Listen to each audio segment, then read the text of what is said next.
સુરતના પાલ વિસ્તારની ઘટના, અસામાજિક તત્વોનું ધાર્મિક લાગણી દુભાવવાનો પ્રયાસ।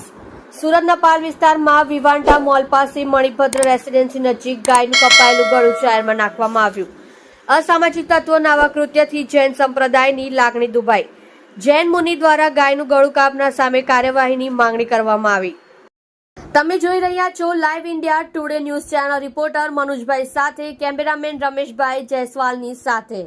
પાલની શરૂઆતમાં જ્યાં જૈનો હિન્દુઓ વિશાળ સંખ્યામાં રહી રહ્યા છે ત્યાં જ બરાબર ગાયનું ગળું કાપીને મૂકવાનો પ્રયાસ, એક રીતે કોઈક સંપ્રદાય, ખબર નહીં કઈ રીતે આ દુષ્ટ કાર્ય કરવામાં આવ્યું, કોઈ પરંપરાને, કોઈ વર્ગને ભડકાવવા માટેનું આ કૃત્ય કરવામાં આવ્યું છે તે ખરેખર કોઈ પણ રીતે સહન થાય એવું નથી। વહેલી તકે આના કડકમાં કડક પગલાં લેવામાં આવે। સરકારને સૂચન કરો, પ્રશાસનને સૂચન કરો, આ કોઈ પણ રીતે સહન થાય તેવું નથી।